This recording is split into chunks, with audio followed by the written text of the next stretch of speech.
Bueno, el día de hoy tenemos una charla sobre el tema de ajedrez, un juego que ha trascendido por lo largo de los años. Hay más de 1500 años documentados en historia y vamos a dar una pequeña síntesis de lo que es el ajedrez en varios aspectos, educativos, filosóficos, sociológicos y demás, ¿no?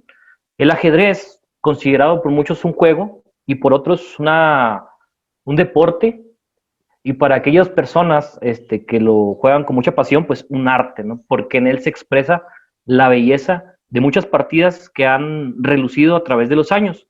El ajedrez tiene una fuerza civilatoria en el sentido eh, que reúne las culturas, cosa que el arte y la religión pues también lo tienen, ¿no? Es tanto el nivel que ha tenido el ajedrez, pues que ha podido brindar que dos culturas se puedan reunir a jugar, ¿no?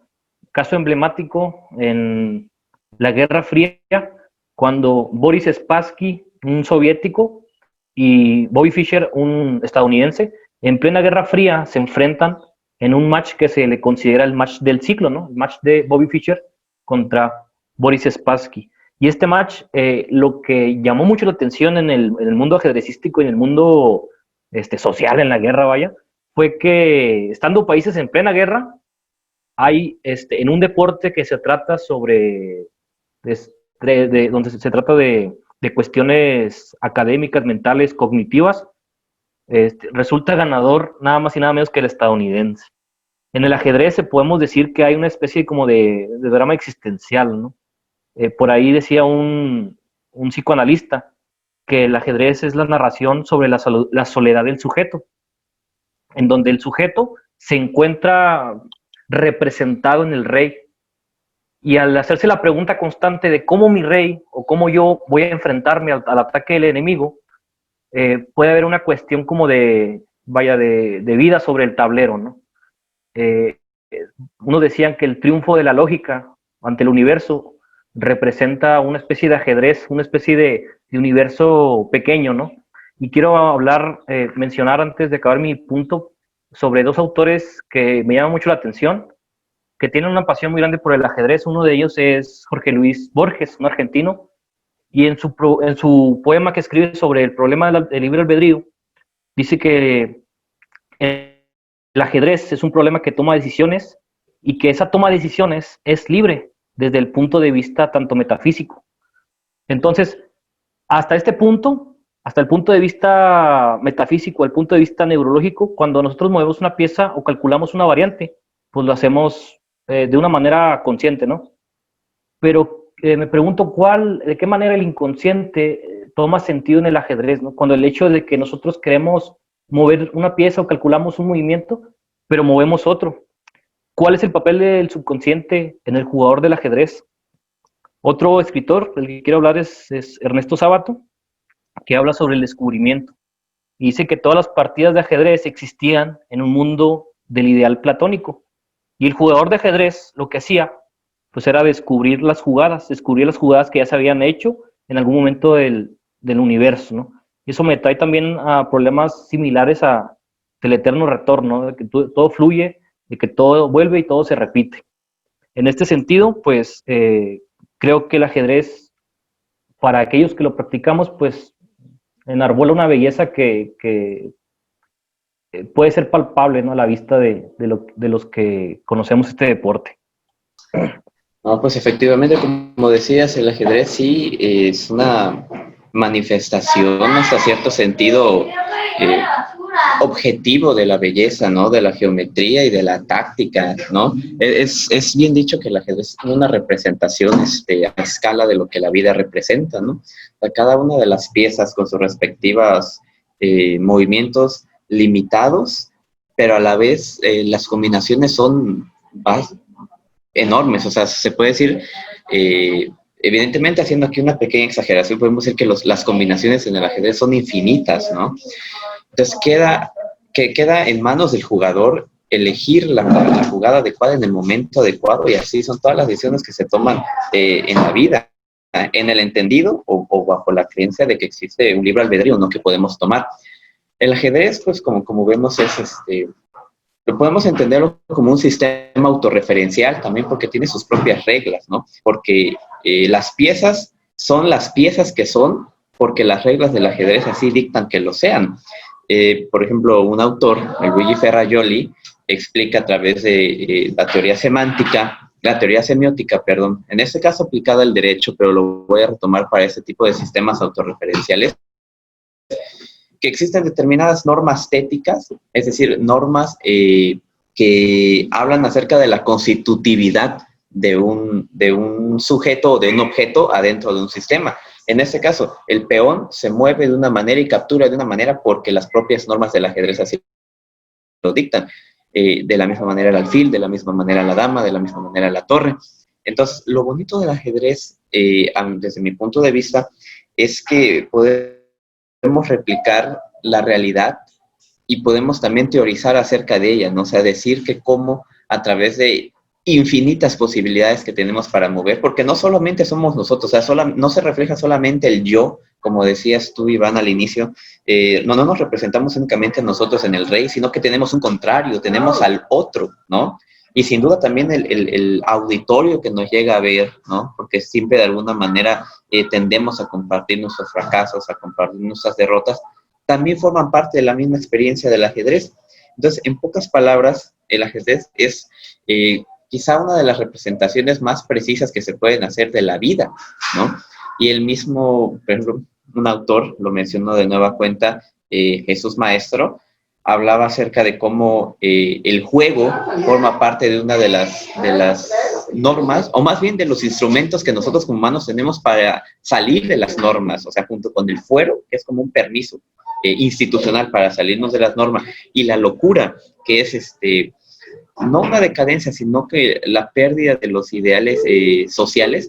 En el juego nosotros, dice Maestro, tenemos la oportunidad de liberarnos de las presiones de las normas sociales y ser nosotros mismos, ¿no? Entonces, como tú decías al inicio de la participación, el ajedrez tiene una esencia también formativa, educativa, y también pues que nos prepara para la vida, tanto en el sentido de que podemos escapar un poco de las nimiedades del trabajo, de las presiones sociales, de los ideales abstractos que tenemos y empezar a concretarlos en un simple tablero de 64 casillas, ¿no?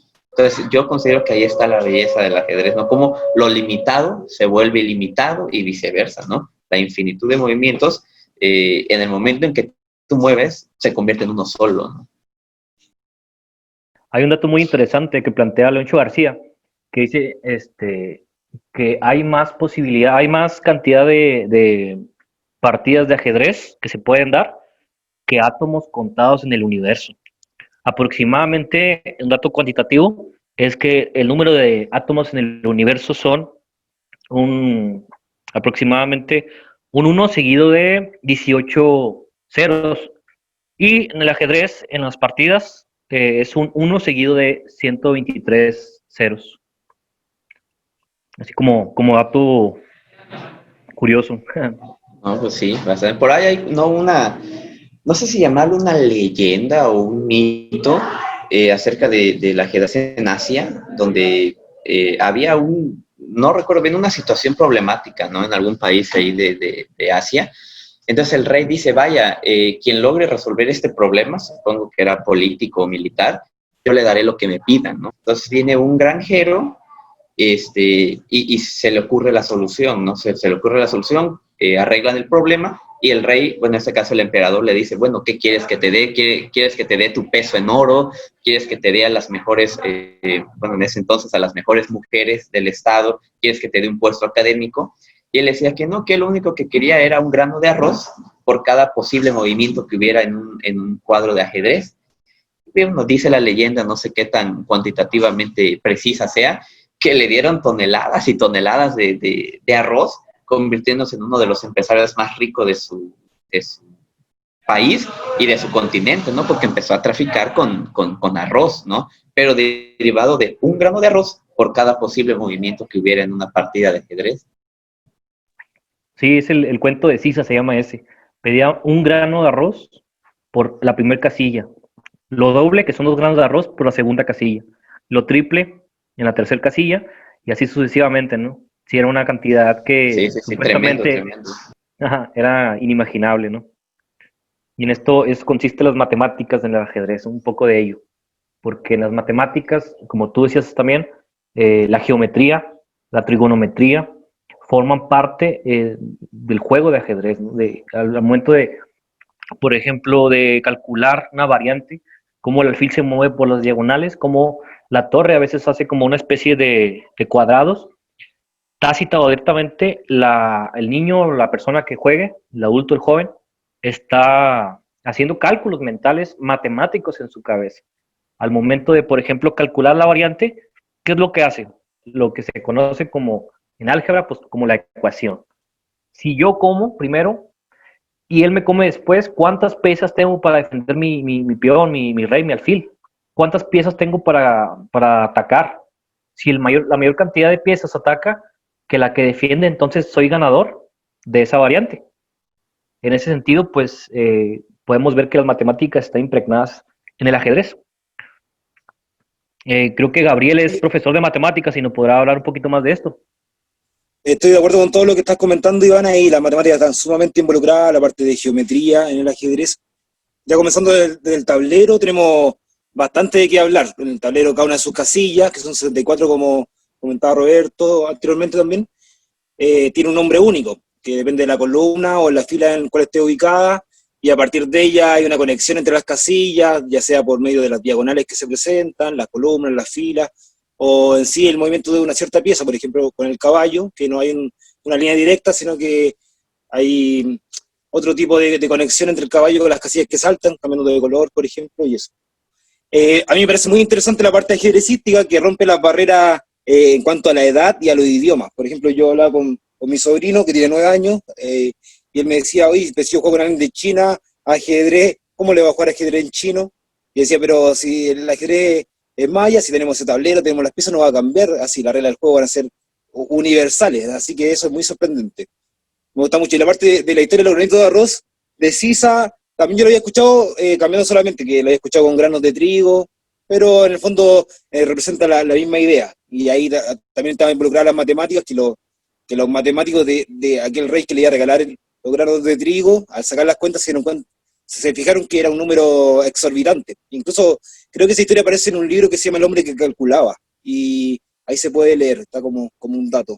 Y creo que sacó las cuentas que con la producción así como actual de trigo de todo el mundo, se necesitan como 10 años de producción para poder pagar la deuda, si no me equivoco lo que había leído, como a modo de complemento.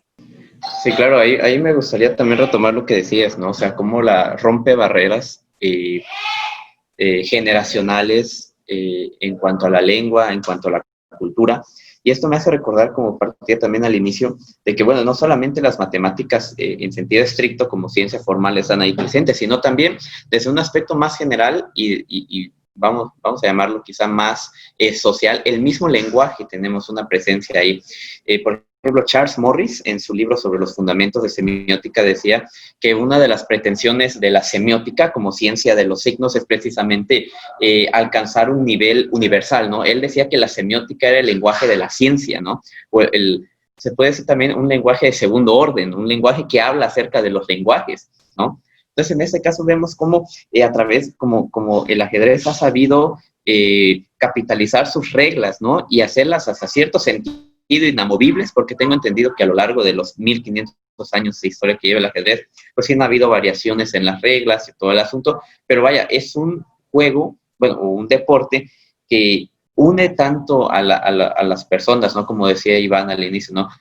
Una representación del yo, una representación del tú, una representación del nosotros, que el lenguaje, es decir, las reglas con las cuales nosotros jugamos y por lo tanto el lenguaje con el que nos comunicamos, como veíamos a los soviéticos con los americanos, a los americanos con los asiáticos, incluso aquí en México hemos tenido 2 o 3 ajedrecistas bastante buenos. Entonces vemos cómo el ajedrez hace las veces también de un lenguaje, ¿no? De un lenguaje que es capaz de unificar, perdón, que es capaz de unificar varias regiones del mundo y lo someten a reglas bien determinadas ahí en las 64 casillas y se han empezado a hacer varias cosas a través del ajedrez, ¿no? Los torneos, el ajedrez educativo, como sus relaciones con las neurociencias, Entonces el ajedrez tiene una capacidad expansiva bastante grande que hay que saber aprovechar. Exacto. Así como dato también, el ajedrez sí ha cambiado de algunas reglas, ¿no? Entre ellas, la más importante es el hecho del movimiento de la dama. Antes no se llamaba dama, tenía otro nombre, no recuerdo cuál, pero se movía en diagonal Alferza, creo. únicamente. ¿Cómo, perdón? ¿Gabriel? Creo que se llama Alferza. Ah, ándale, sí, exactamente. Se llamaba de esa manera y se movía de manera diagonal, pero su avance era muy limitado. Cuando se le otorgó el poder de avanzar vertical, horizontal y diagonalmente las casillas que fuesen, sin saltar otras piezas, es ahí cuando los españoles, eso fue de los españoles, le denominaron así a la reina como la reina loca, en honor a la hija de Isabel la Católica. No recuerdo el nombre de Isabel de la hija, pero le decían la loca. Sí, Iván, pues en cuestión de barreras, cabe mencionar también que el ajedrez es mucho más allá del sexo, no solamente de las edades y de las barreras generacionales. También puede ser que las mujeres le ganen a un hombre o que una niña de 12 años llamada Judith Polgar le gane a un GM hombre también en algún torneo. Y lo que comentaba sobre la dama, también cabe mencionar que para empezar la pieza de la dama no existía, antes era la de el vasir, el segundo, la segunda posición después de un rey. Y en este caso se me hace que era India, el país en donde se le da el nombre de vasir a la mano derecha del rey. Y tengo entendido que Yarlom, una autora, Marilyn Yalom, ha mencionado en su libro El nacimiento de la reina del ajedrez. Ahí documenta que el cambio del vasir a la reina se da más bien por la influencia política que ejercieron varias reinas desde la época de la Edad Media hasta que se cambia a finales de la época la pieza. Y sí, también se comenta que al principio se le cambió la dama, pero tiene menor rango de movimiento del tablero. Y esto, vuelven a decir las reinas, oye, no es cierto que porque eres reina tienes menor poder que un rey. O sea, también se le considera a la dama la pieza más importante hoy en día, precisamente porque ya se le dio un rango mayor de movimiento y se le considera también la pieza más poderosa por lo mismo. Entonces, también habría que mencionar esas distinciones históricas importantes. Yo creo que vamos ahí van, bien interesante. También me permitiría decir que, bueno, si el dato que habías mencionado, que es en España donde empieza ese cambio no recuerdo cuál era el nombre de la pieza que mencionó al principio Gabriel. Llegué Alferza. El alferza, sí, el cambio del alferza a la reina, si viene precisamente de España, vemos como también las influencias culturales pues tienen bastante que ver. Recordemos que España, ibéricos, a diferencia de los sajones, España también fue un país, pues, evidentemente católico, y que tenía dentro de su cosmovisión también un respeto, un cierto respeto, o sea, para lo que la cultura en el momento permitía, un respeto bastante elevado hacia la figura de la mujer, ¿no? Tan es así que vemos que uno de quizá la reina más reconocida en su historia, pues ha sido Isabel la Católica, y en este caso, si la pieza cambia, una de nombre y también de posibles movimientos dentro del tablero, a causa del poderío o de lo que había logrado hacer Isabel la Católica, sus hijas, y como decía Grecia, las demás reinas que a lo largo del medievo lograron hacer algo importante, pues vemos que España también es una cuna también de civilización, ¿no? También porque vemos el respeto que han tenido diferentes culturas, como las culturas indígenas aquí en Latinoamérica, y en este caso, ¿no? El hecho de elevar al rango no de segunda mano, pero incluso, como decía Grecia, de la pieza más poderosa del ajedrez y nombrarla como una dama, es decir, nombrarla como género femenino, pues es un dato cultural pues bastante interesante, ¿no? Del cual no estaría de más investigar el por qué, ¿no? O sea, a nivel cultural, por qué deciden cambiarlo a un género femenino y con las implicaciones que tiene, ¿no? Y ahorita que mencionas, por ejemplo, España, ahorita España es uno de los países que más promueve el ajedrez educativo. A bien saber lo que hemos hablado, en el ajedrez se ven no solamente aspectos filosóficos y de cultura, ¿no? Culturales, sino también educativos. El ajedrez educativo es una herramienta ahorita que en España se está utilizando de manera significativa. Yo creo que los países que más utilizan el ajedrez, además de España, también puede ser Armenia, que en Armenia, por ejemplo, otro dato, es que es más popular el ajedrez que el fútbol. Y sin lugar a dudas, pues Rusia, ¿no? Que Rusia también promueve demasiado el ajedrez, desde tiempos inmemoriales. Quiero hablar un poquito sobre el ajedrez educativo. Yo, cuando estaba egresando de la licenciatura en educación, realicé una tesis acerca del ajedrez para el desarrollo de las aptitudes mentales de los niños. Y yo fui hablando un poco a poco de cómo el ajedrez ayuda a los niños desde el momento en que te sientas tú en el tablero y va a comenzar una partida. Lo primero que se hace es extender la mano en señal de buen juego, de un juego limpio, de un juego con respeto y un juego con normas, ¿no? Y eso es lo que primero promueve el ajedrez, ¿no? Al niño, el hecho de motivarlo a que siga las normas, a que siga el convivio, a que juegue limpio.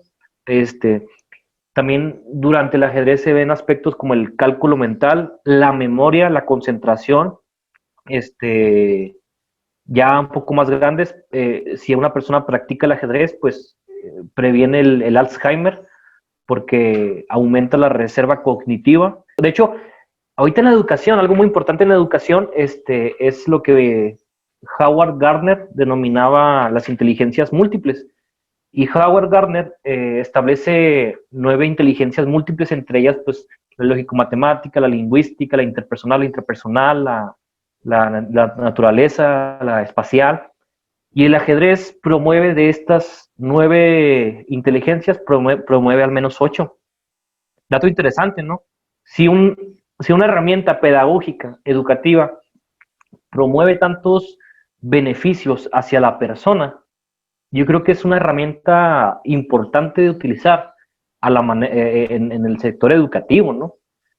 Otra herramienta posible, igual que el ajedrez, puede ser la música, puede ser el arte.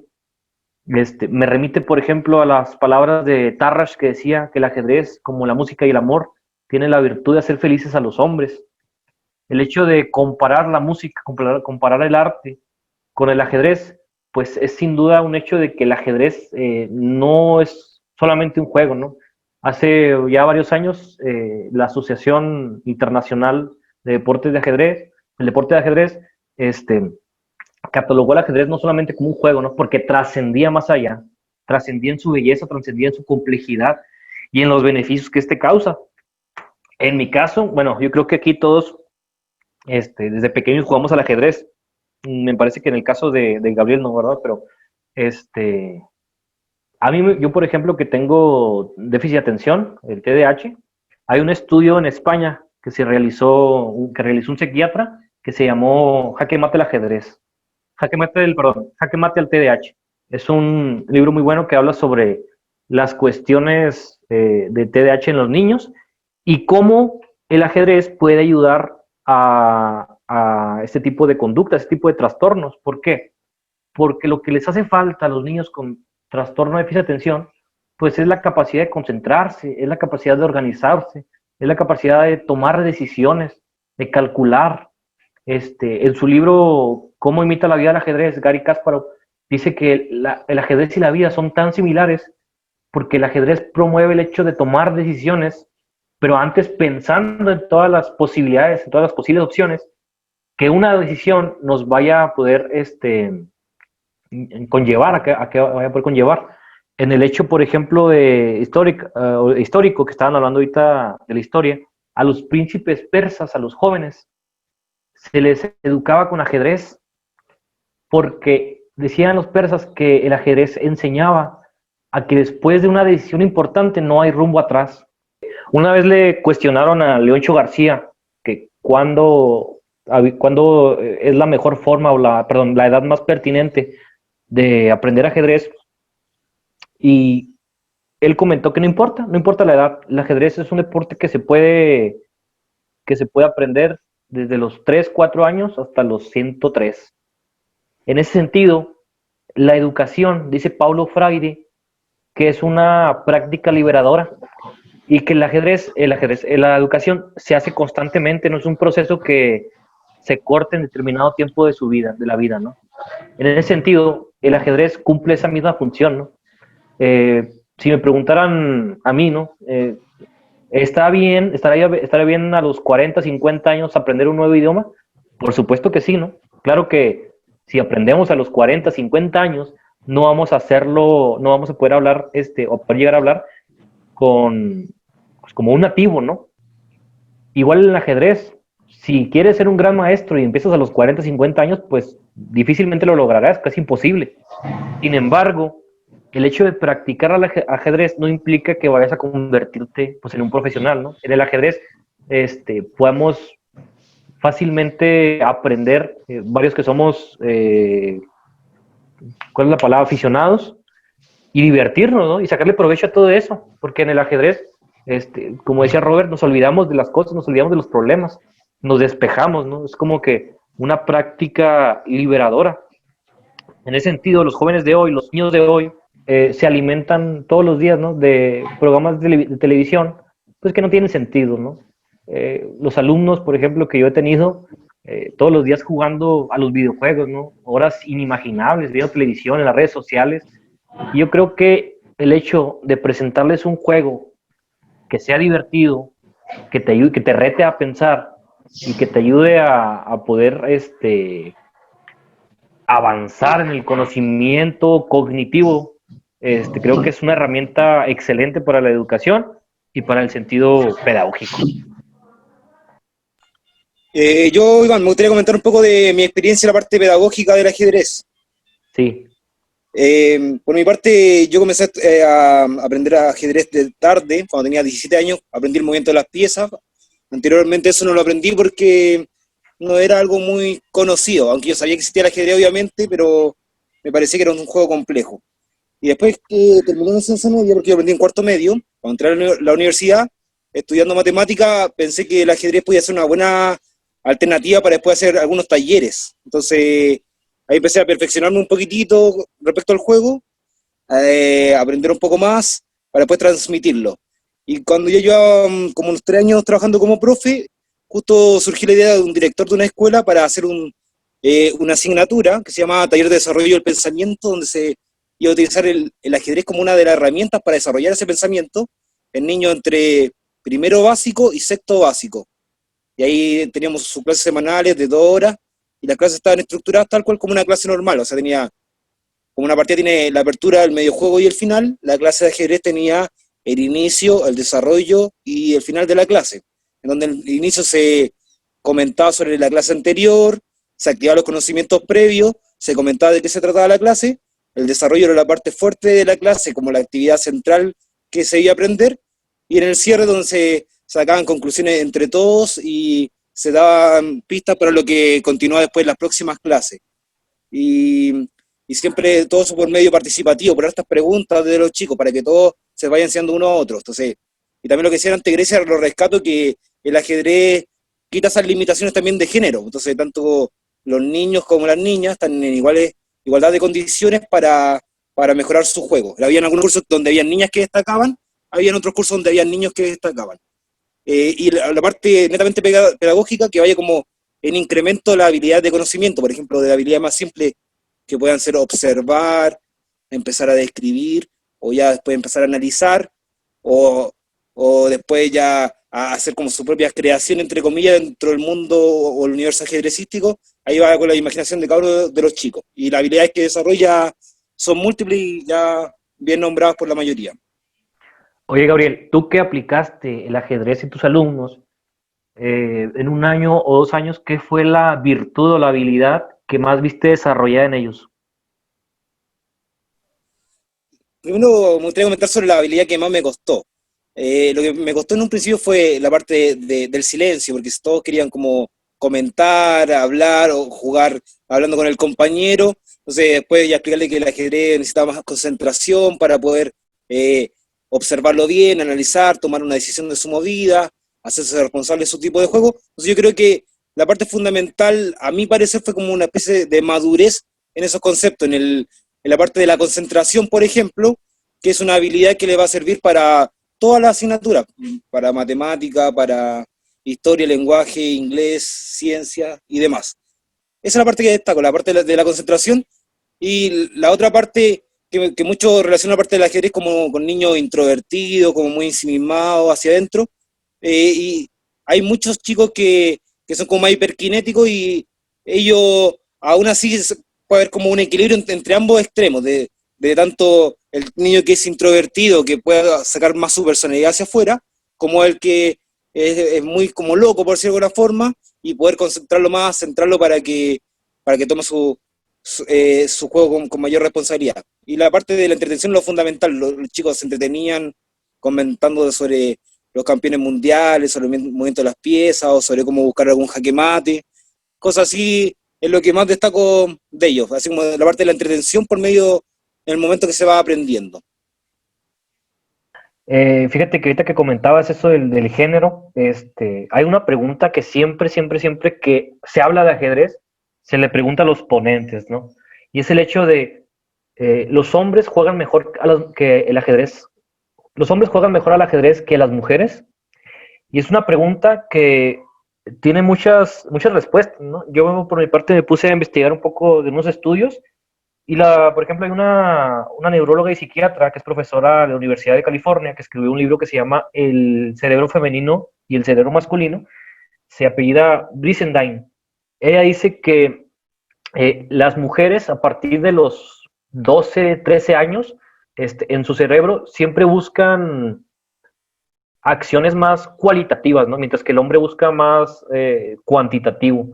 Es por ello, dice ella, que el hombre tiende más a buscar cuestiones más de matemáticas, de ingeniería, aspectos así, ¿no? Y las mujeres se decantan más por cuestiones de lingüísticas, ¿no? Son mejores para hablar, para expresarse, para escribir, para redactar, ese tipo de cuestiones. Pero es una pregunta que me gustaría que Grecia me la respondiera, que diera su opinión, su punto de vista acerca de esto.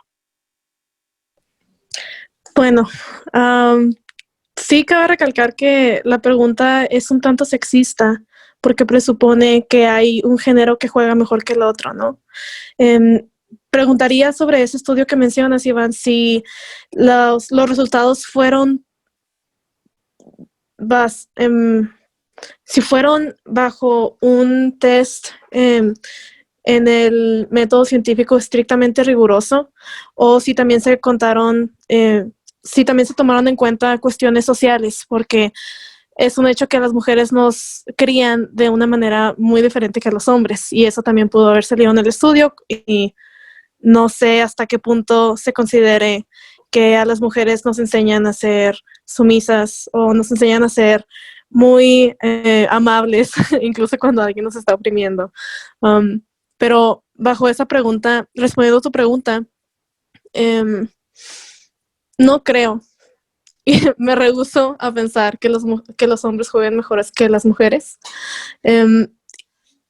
Y siendo que hay la mayoría de los hombres, incluso en esta plática, soy la única mujer hablando de ajedrez aquí, en los torneos también se puede ver una mayoría de hombres en entrenadores, en árbitros, en jugadores, en casi cualquier ámbito social del ajedrez se ve una minoría en mujeres. Y hay muchísimas razones y factores que hay que tomar en cuenta para responder una pregunta tan complicada como esa. Me pongo a pensar en que, por ejemplo, antes de que Susan Polgar ganara el título de maestra internacional, no existía ni en el reglamento de la FIDE, ni en pláticas, el título de una maestra internacional mujer, que en inglés se le dice Women's International Master. Y creo que todavía no existe algunos títulos que empiece con el título de mujer, porque para empezar en el ajedrez ni siquiera se asumía que las mujeres pudieran jugar a tal capacidad. Y esto viene de una concepción, de un mito muy marcado todavía, al menos en la cultura ajedrecística mexicana que yo he visto como jugadora y como mujer, que se piensa que las mujeres no somos tan inteligentes que los hombres. Entonces, como el ajedrez se le asocia muchísimo a un juego ciencia complejo, que solo los que juegan son los inteligentes, que, no hombre, para hacer jugadas de gran maestro tienes que estudiar muchísimo y tienes que leer muchísimo. O sea, a mí me tocó desafiar muchísimas concepciones de gente que me decía, oye, es que, por qué no juegas también como este jugador hombre? ¿O eh, por qué no ganas tanto como los hombres? Y te aseguro que la mayoría de las mujeres que también jugamos en ajedrez y que también incluso compiten ahorita en Olimpiadas, les han tocado su ración de experiencias sexistas y machistas en el ajedrez. Entonces, no sé si quieran como hombres comentar algo al respecto. Fíjate que le comentaba a Grecia hace unos días que Susan Polgar, hermana de Judith Polgar, comentó, hizo pública una acción, un caso, ¿no? De que un hombre trató de violarla en un torneo de ajedrez y supuestamente ese hombre no dijo quién era, pero dijo que era un geme muy reconocido por todos. Entonces, yo creo que efectivamente, como dice Grecia, dudo que la capacidad de las mujeres sea menos que la de los hombres. Yo creo que estamos a la misma capacidad y yo creo que el ejemplo de las hermanas Polgar, pues es un ejemplo que marca, ¿no?, la historia del ajedrez. Las tres hermanas Polgar, perdón, sobre todo Judith, ¿no?, que fue considerada en el top 10 de los mejores jugadores de ajedrez. Un caso, por ejemplo, fue que Kasparov se burlaba de las mujeres y decía que jamás iba a permitir que una mujer le ganara en ajedrez. Y en un torneo que se disputó en Europa, pierde ante Judith Polgar. Entonces, este pensamiento yo creo que sí lo sostienen muchos, ¿no? Yo estoy en algunos grupos de Facebook y se da mucho este debate, ¿no? Y creo que sí está muy marcado la pelea que hay entre hombres y mujeres dentro del ajedrez. Hace poco se lanzó Netflix una serie que se llama Gambito de Dama, que yo creo que todos aquí la hemos visto, donde una mujer prodigio le gana a todos los hombres y se convierte en la campeona del mundo tras vencer a Vasily Borgov, un personaje que tipifica a Boris Spassky, y me parece que el ajedrez va a promover en el género femenino pues un deseo por jugar, ¿no?, por involucrarse en esto del juego, porque como bien dice Grecia, o sea, siempre que hablamos de ajedrez, entrenadores, jugadores y demás, pues siempre son hombres. Entonces, qué mejor sería que viéramos más mujeres jugando este deporte, ¿no? ¿Iván? Sí, sí, sí. Sí, Dale. yo por mi parte estoy totalmente de acuerdo con lo que dice Grecia, de que no existen como diferencia las capacidades de los hombres o de las mujeres. Vamos tan a la par en cuanto al conocimiento del ajedrez que puedan tener. A mi parecer el motivo más es algo como estadístico, es como que yo diga, ya tengo una bolsita con 80, que sean 98 hombres y 2 mujeres, ¿qué más probable que salga? Más probable que salga un hombre, entonces es cosa de cantidades de los que juegan. Pero, por ejemplo, con el boom de Gambito Dama o el nuevo pensamiento de las mujeres como a nivel mundial que ha cambiado bastante, hay su empoderamiento que está como de una forma sana, así como mejorando y me parece súper bien. Van a aumentar la cantidad de jugadoras, algo que a mí obviamente me gustaría mucho. Y sí, es verdad, ese es el problema de todo lo que es el acoso en un mundo, a lo mejor que hay tantos hombres que las mujeres se pueden sentir un poco incómodas tal vez, algo que tratar de erradicarlo y que los mismos hombres vayan tomando conciencia al respecto para no hacerle pasar un mal tiempo a nadie, porque podría ser tu mamá, podría ser tu hermana, podría ser tu hija, y hacer que las mujeres se sientan muy partícipes, porque yo creo que talento hay de sobra y hay muchos lugares donde las mujeres dominan el ajedrez, depende a quién se compara obviamente. Si yo digo, tengo una mujer que es gran maestro y tengo un hombre que es un amateur, obviamente esa chica va a arrasar ahí en el tablero. Ahí yo creo que depende de las cantidades solamente, a mi parecer, pero las capacidades están y el talento sobra. Sin duda concuerdo con ambos, ¿no? Con Gabriel, con Grecia. ¿Qué le dirías tú, Grecia, a aquellas mujeres que vieron Gambito de Dama y que se sintieron pues motivadas a poder aprender ajedrez. Porque si bien es cierto, uno de los datos que arrojó esto del ajedrez de Gambito de Dama fue que en, me parece, 9 años no se habían registrado tantas mujeres a la FIDE. Yo creo que esto es un boom en todo el mundo, ¿no? Social, de que las mujeres practiquen este deporte. Sí, yo también vi estadísticas similares, también en la compra de tableros en Amazon, por ejemplo, y esto de ambos sexos, o sea, la serie viene a inspirar a todas las personas a jugar ajedrez, a postularse como para llevar al ajedrez como carrera profesional, que eso también es nuevo para muchas mujeres, más mujeres que hombres. Y, ¿qué les diría? Pues que sigan sus sueños. Así es. Y por muy cursi que suene, sí, el ajedrez es una actividad que nos brinda más felicidad, que nos brinda todo un mundo por conquistar y que nos hace felices, literal. Yo diría que nos preparemos también para confrontar a ese mundo de hombres, que sigue siendo de hombres, y que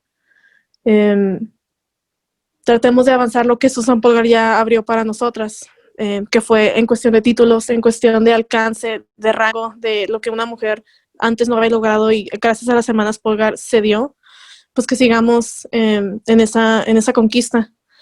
Cabe mencionar también que la serie es una historia de ficción, o sea, por un autor hombre, y toda la serie de producción se me hace que la mayoría, salvo por ciertas actrices y ciertas camarógrafas, la mayoría de los que estuvieron a cargo de la producción de la serie fueron hombres. Entonces, se me hace también peculiar que los hombres puedan contar una historia muy cercana a lo que una mujer pasa por el ajedrez. Yo que fui jugadora, me tocó también estar, por ejemplo, en una mesa rodeada de puros hombres, de los jugadores más fuertes de Ciudad Juárez, que era en donde yo practiqué más en el ajedrez, y que te toca que tú dices, oye, esta variante no es tan buena por esto y por esto, y que no se te escuche, y que en cuanto un hombre en la misma mesa diga lo mismo que tú dijiste, a él se le aplauda. O sea, esas cuestiones sociales, epistémicas, filosóficas, sexistas que se viven en el ajedrez, no hay que ignorarlas y no hay que pasarlas de largo, hay que reconocerlas y saber que esto es un problema. Y esto fue una experiencia de hace entre 8 o 5 años que pasó, y te aseguro que sigue pasando ahorita. Lo que espero de la serie es que también ilustre esas cuestiones sociales que se ven, las adicciones de Beth, las cercanías que tiene con sus jugadores masculinos y a lo mejor hasta entrenadores, que esas cosas también están en el ajedrez, son un problema y habría que reconocerlas para que más mujeres estén conscientes a qué se están metiendo en el mundo del ajedrez, y también para los entrenadores y las instituciones ahorita sociales que están a cargo del impulso del ajedrez como juego ciencia y también como profesión, que estén al tanto, ¿no? Que se den cuenta que, oye, este es un problema que hay que resolver y que está en nuestras manos por resolver. Pues en el mismo sentido que todos, o sea, es ciertamente como Grecia dice y como creo que todos aquí sabemos, pues a fin de cuentas la sociedad en general habíamos sido bastante sexistas, ¿no? Bastante machistas, y el ajedrez no había sido la excepción. Así que por lo tanto, pues como mencionaba Grecia, lo importante o lo que puede generar la serie, aparte del repunte del ajedrez como un juego, porque es como la mayoría de la gente lo ve, sino manifestar también estos problemas que las mujeres sufren, ¿no? Al final de cuentas es verdad, a veces el simple hecho de estar rodeada por puros varones, pues ya es causa, ¿no? de algún tipo de inseguridad, de incomodidad, y son cuestiones reales, o sea, que no hay por qué llamarlas exageradas o algo por el estilo, sino buscar las alternativas adecuadas, pues, para evitar ese tipo de situaciones. Aquí yo más bien regreso la pregunta a todos ustedes y decir, bueno, cuáles podrían ser esas medidas que podemos empezar a tomar como jugadores, sobre todo quienes se dedican pues a los torneos. En mi caso pues no es así, yo soy un mero aficionado, pero para quienes sí se dedican a los torneos, a la impartición de clases, etcétera, etcétera, pues bueno, ¿qué podemos hacer nosotros y qué pueden hacer las autoridades institucionales como la FIDE y no sé qué otras organizaciones nacionales e internacionales haya, pues para evitar ese tipo de problemas? Ya. Terminando un poquito con la idea que decía Robert, ahí hay que proponer protocolos como para torneos, así como en caso de que alguien se sienta como vulnerado, de cierta forma abusado o como incomodado, no sé, como que se tome alguna sanción al respecto, acorde a lo grave que puede ser el asunto. Y en torno a las conclusiones, eh, el ajedrez da para mucho, para muchos temas, ahí como decía desde un principio Iván, como deporte, como arte, como ciencia también, nos aporta muchas cosas, se puede rescatar el proceso de cómo el pensamiento se adecua al ajedrez, cómo evoluciona el pensamiento y las decisiones de las personas, desde no conocer cómo se juega a saber sí cómo se juega y entender toda esa lógica que está de fondo, de crecer como persona, de la intercomunicación que se pueda generar entre personas de distintos puntos del planeta, con algún fin en común, que es aprovechar las virtudes de este deporte o este juego. Y yo me quedo con eso, yo estoy como muy agradecido de esta invitación, me parece genial los temas que están tocando, la parte filosófica, la parte educativa, la parte humana, son aquellas cositas que tenemos que rescatar del ajedrez, que nos hace ser como mejores personas, ser humanos y totalmente conscientes del mundo en el que estamos viviendo. Esa es como la idea. Muy bien, perfecto. Grecia. Pues nada, muchas gracias por invitarme. Ha sido un honor formar parte de esta conversación y presentar la perspectiva femenina de todo esto. Me quedo con los aportes filosóficos y pedagógicos del ajedrez que se han hablado en esta conversación. Me parece una plática fenomenal que merece seguir siendo llevada por parte de entrenadores y a lo mejor personas que están en la FIDE o en la FENAMAC. Y me quedo también con la inspiración y el trabajo de impulsar, más que seguir preguntando las mismas preguntas de estos debates que me parecen ya viejos, de por qué los hombres juegan mejor que las mujeres. Me parece mejor impulsar o preguntar de qué manera podemos apoyar a las mujeres para que sigan y aumenten en el mundo del ajedrez, ¿no? También apoyo la necesidad de nuevos protocolos, nuevos debates, unas nuevas perspectivas como para expresar más adecuadamente esta necesidad que tiene el ajedrez ahorita. Porque sí es cierto, no es nada más un juego y no es nada más un deporte, es una actividad que impulsa el pensamiento crítico y eso va para ambos géneros y para todas las edades. O sea, es una actividad que rompe las barreras de una manera que otro deporte a lo mejor no lo hace y otra actividad en la escuela a lo mejor tampoco. Entonces, me quedo con eso. Muy contenta de estar aquí. Muchas gracias por la invitación. Y seguimos contigo, Iván. Muy bien, ok. Creo filosóficamente hablando, pues creo que el ajedrez promueve muchas cosas en las personas, ¿no? Una de ellas, volviendo a repetir lo de Tarrasch, el hecho de ser feliz, ¿no? Al igual que el amor y que la música, cualquiera que practique estas acciones, le vendrá bien como una virtud, le producirá felicidad. Yo creo que aquí hay una frase tengo de Sigmund Freud, que dice que el sentimiento de felicidad que proporciona la satisfacción de un impulso instintivo y no reprimido del yo es incomparablemente más intenso que el que proporciona un instinto reprimido. Yo creo que como ajedrecistas no debemos de dejar que aquello que hemos pensado que es bueno y que no lo hicimos en una partida, por algo a lo que a lo mejor más tarde nos arrepintamos por no haberlo hecho.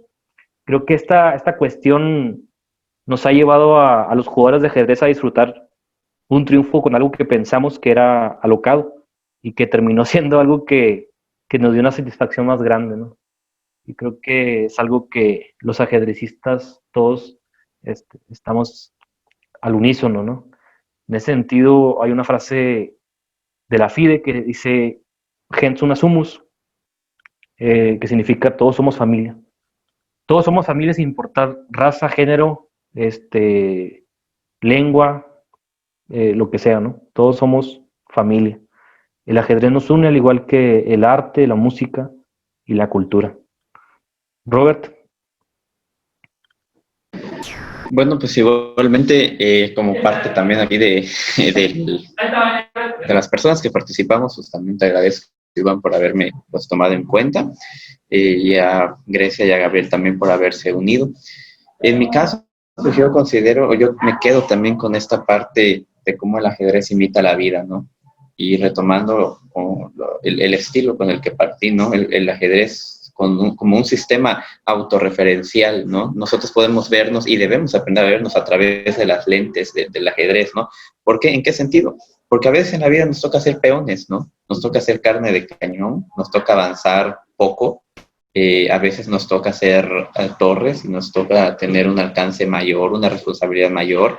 A veces nos toca hacer caballos, ¿no? En el sentido de tomar decisiones muy rápido, de poder brincar, ¿no? Por sobre los demás, por sobre donde los demás no han podido. A veces nos toca ser damas, ¿no? A veces nos toca ser rey.